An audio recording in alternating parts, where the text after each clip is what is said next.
Hello and welcome everyone. This is Abhigyan. Welcome to my YouTube channel once again. So आज इस video से हम chemistry का नया चैप्टर स्टार्ट करने वाले हैं जिसका नाम है एटम्स एंड मॉलिक्यूल्स. तो सबसे पहले ये हमारा इंट्रोडक्टरी वीडियो है. So let's begin. So firstly we will see the introduction of the atoms and molecules and overview of this chapter. So first point we have that the smallest unit of any element is atom.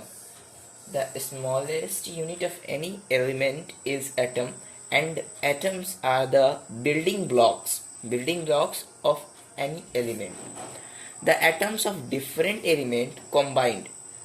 When the atoms of different element combined with each other, then they form a compound. Which is in a fixed ratio. For example, there is a compound H2O which has two atoms of hydrogen element, means it has 2 atomic mass, and oxygen element 1 atom, it has atomic mass of 16.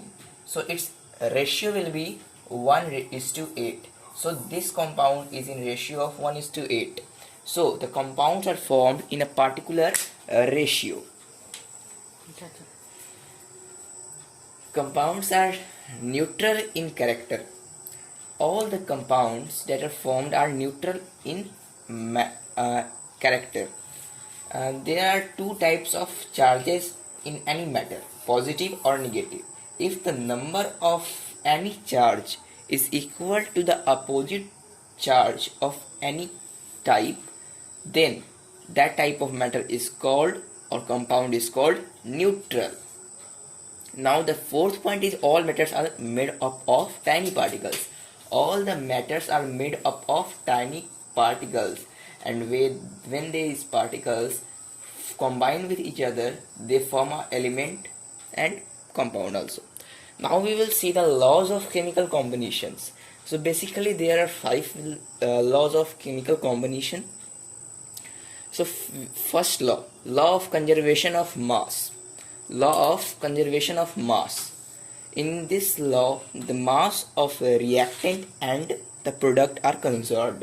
Now the law of constant proportions, law of multiple proportion, and law of reciprocal proportions, and the last law is law of combining volumes, which is given by Gay-Lussac and also called Gay-Lussac law. Now we will see the first, in this particular video we will see the first law of chemical combination, that is law of conservation of mass or matter.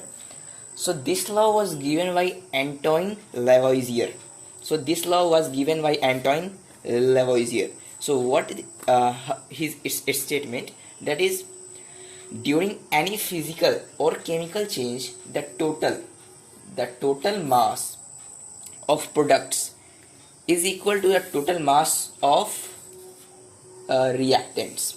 Now in a chemical reaction, let a chemical reaction be A plus B. So these are the reactants. And the reactants are the elements which undergo a chemical reaction. Now what we get after chemical reaction, that is C plus D, which is our products. So mass of A plus B is equal to mass of C plus D. So we can say that mass of reactants is equal to mass of products. Now we will take a simplest example. Very simplest example of here physical means, that when we take a 5 gram of ice and heat it, delta means heating in a chemical reaction. So when we heat a 5 gram of ice, then we will get a water, and then we wet the water. The weight of the water will be 5 gram. So the mass of the both product and reactants are conserved. Now there are some chemical means also. The 10 gram of calcium carbonate when heated forms a 4.4 gram of calcium oxide plus carbon dioxide, which is a air. This means air which goes through the atmosphere. So when we add this, we will get the same mass as of the reactants. So this is our chemical means and this is physical means. So hope